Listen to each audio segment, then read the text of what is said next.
Okay. All right, we're now being joined by Alex Polizzi. We'll take our first question from Santiago. Santiago, your line is live. Hi, Alex. Greetings from Amsterdam. Thank you for the time. What was your first reaction when you heard Yoel Romero was looking for an opponent? Did it took you long to decide you wanted to fight Yoel in Europe? Because this is a very big name in MMA, right?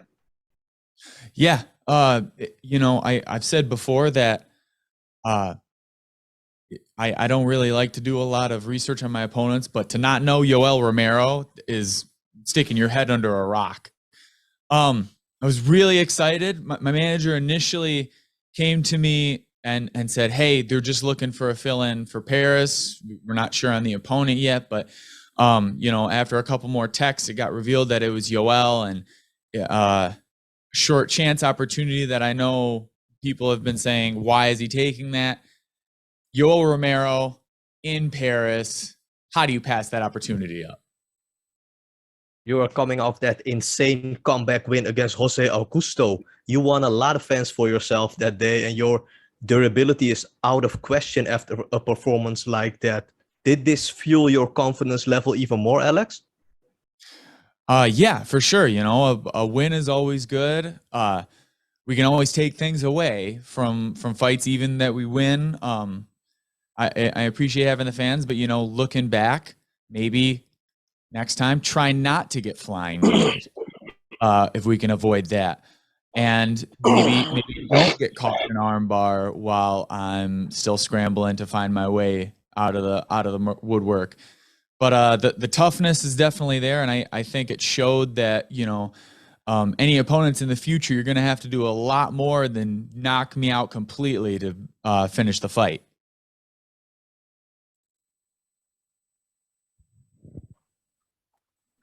From Ken. Hey, Alex, this is Kay Williams for Ken Chronicles Media. Let's talk about the mental preparation for this fight, and if you added any additional workout regimens leading up to Friday's match? Short notice fight, it's a little bit late to be adding on extra workout regimens, but as far as mental stuff, game plan, I have an awesome crew back in Las Vegas in Extreme Couture, and a lot of guys to bounce ideas off of and to gain insight into the fight game. So yeah, we've been working on some stuff, and as always, I'm looking to incorporate more striking into my wrestling and work wrestling into my striking, and just become a better all-around MMA fighter. So, nothing too specific, but just working on the same sort of stuff and blending my styles into something that keeps the fans excited. Thank you for your time.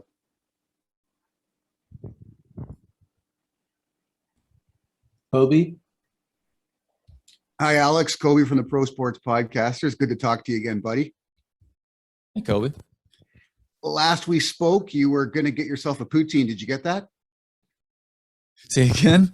Last we spoke, you were going to get yourself a poutine. Did you get that? I never got my poutine.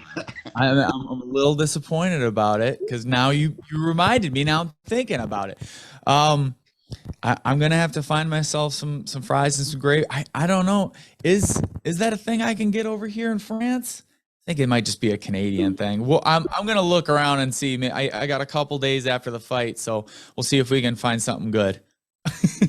Now, getting a chance to fight an MMA legend like Yoel Romero, it's got to be huge for you. But on top of that, he's also a wrestling legend. How exciting is that for you to face him in the cage? Again, really exciting. We had some interviewing stuff yesterday, talking about some of the top contenders at light heavyweight, and we're all a bunch of wrestlers, wrestling heavy backgrounds, guys who just do it a lot in an MMA cage. And it's an exciting time, and it means a lot, coming from that wrestling background, and to be facing an opponent like Yoel Romero, who has that pedigree, is awesome. And it's exciting in that, I think sometimes when I end up fighting guys, they see, oh, he has the wrestling pedigree, I'm going to try to stay away and keep at arm's length. But if a guy's a wrestler, it makes me excited, because then he's not going to move away, and we can get to the fun part right away. Right on. Sean? Hi, Alex. Sean Sheehan here from SevereMMA.com. How much notice did you actually get for this fight? And what was the level of, I suppose, fitness and the level of maybe not preparation for this fight, but were you in a camp or were you in anything like that? So after the last fight, took a little bit of time off, recover, and then, you know, we're right back at it. And if you're at Extreme Couture, there's no pussyfooting around when it comes back to training. You know, we're right back into the fire, getting things ready to go. Plenty of guys there, bunch of killers. Everybody's getting ready for a fight. So whatever you're willing to put in is the output that you're going to get out. So yeah, we've been training, but as far as time known about the fight, it wasn't this past Saturday because I flew. Yeah, it's been just a little less than 2 weeks now.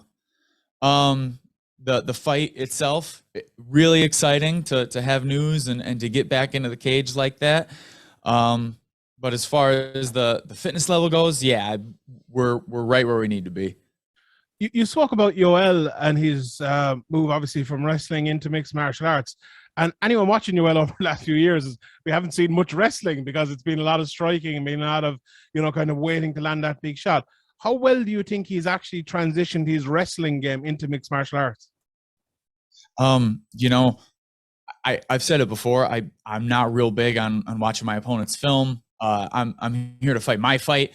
I do know that the pedigree, just because everybody knows Yoel.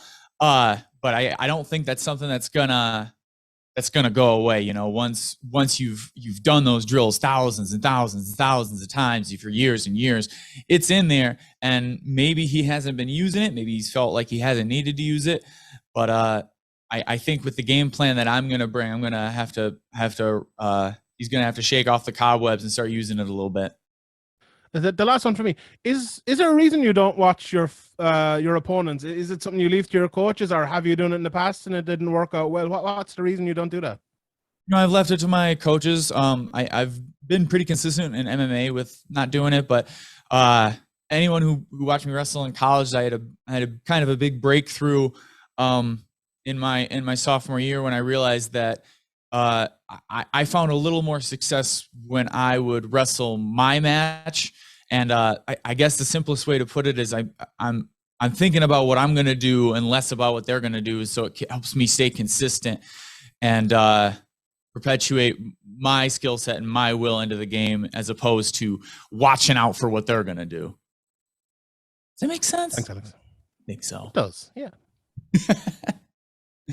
All right, Jay. Hey, Alex, just a quick one from me.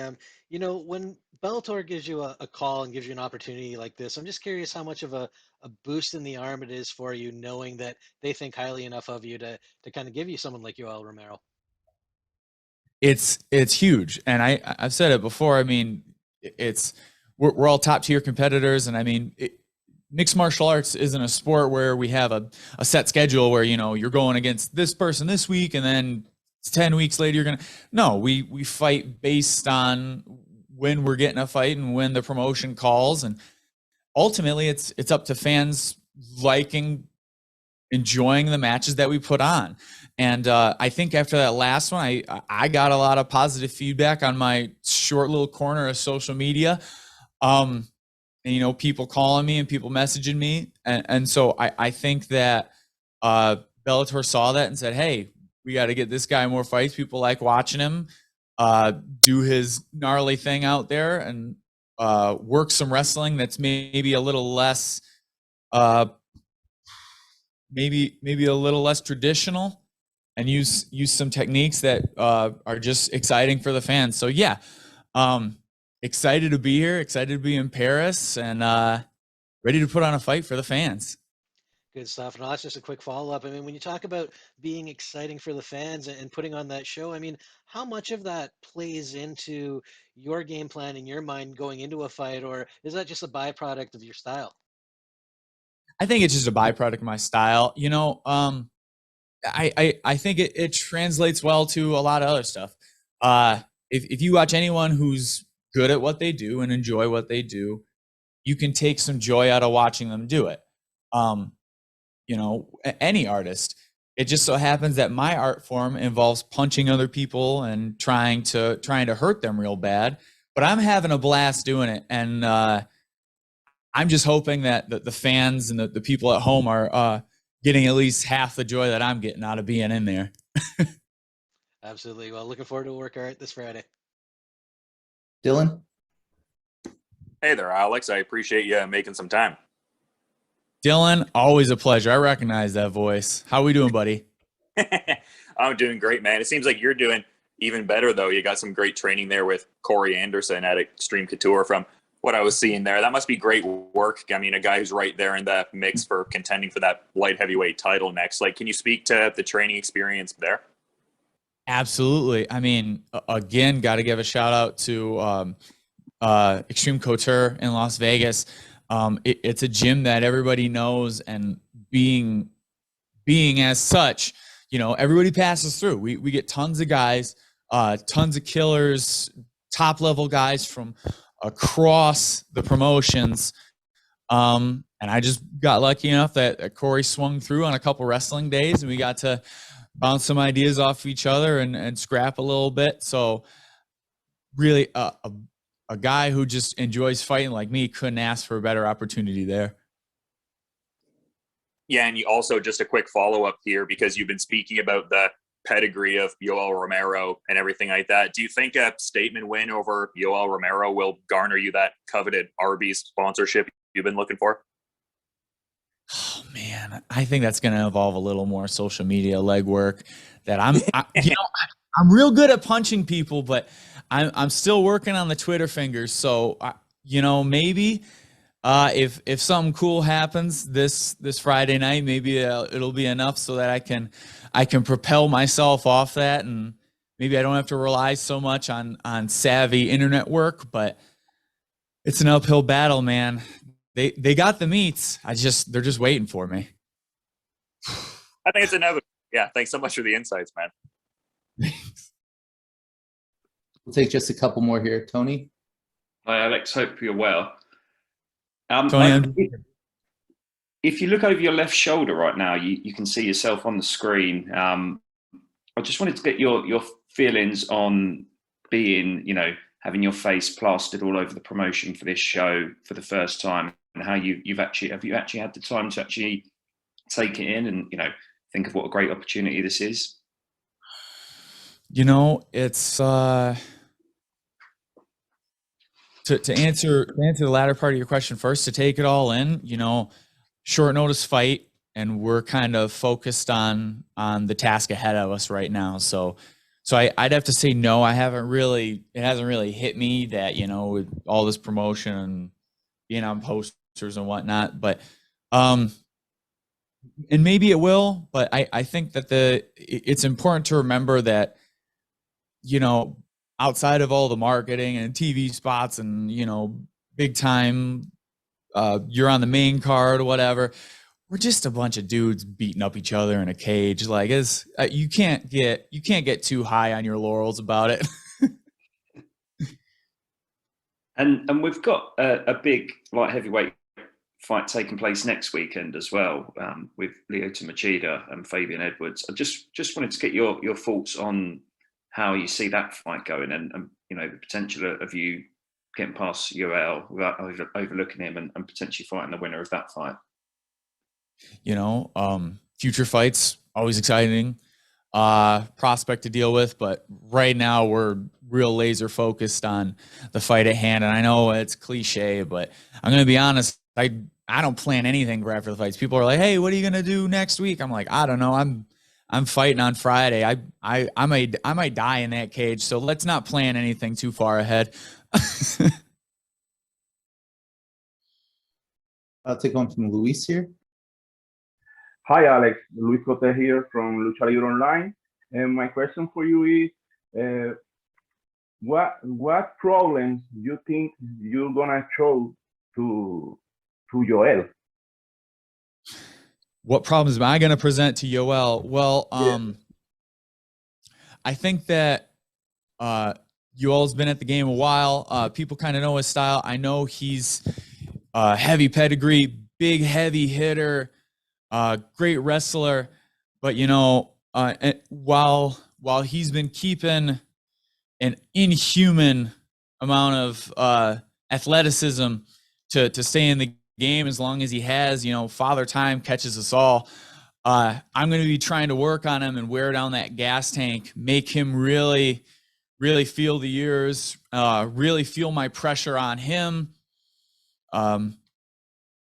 In terms of wrestling, in terms of some dirty boxing, and we're just going to wear and tear on him until an opportunity presents itself to maybe look for a submission or look for an opening that we can finish the fight. We'll take our last question here from Valerie.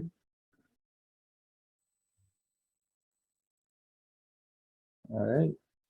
No Valerie. Valerie? All right, no Valerie. We'll take one from Mike Pendleton. Last question from Mike. Hey, Alex, we talked a lot about your opponent today. We talked a lot about your background and your team over at Extreme Couture. I'm just curious from the other side of it, you know, the short notice, you know, opponent against Yoel Romero. What does your team at Extreme Couture, all the killers in there, all the world-renowned coaches in there, what did they do for you in the preparation, not the technical preparation, but the mental and just the overall preparation for an opponent like Yoel? That's an interesting question, you know, and I mean, while everybody there it has similar situation, you know, everybody's big promotions, they've taken on short notice fights, so everybody's really willing to go the extra distance and help a fellow teammate out, making things happen. You mentioned besides the technical, I would say the other thing is, you know, there's some folks out there who says a last minute fight against a man as dangerous as Yoel. What are you thinking? But everyone at Extreme is outside of just the technical preparation is, you know, let's go, let's get this, let's get after it. That's an awesome opportunity. And it's encouraging to have guys in my corner that have that faith in me, that believe in me, to be able to make something like what's going to happen Friday happen, hopefully in my favor. All right. Thank you very much, Alex. Appreciate your time, sir. Thank you.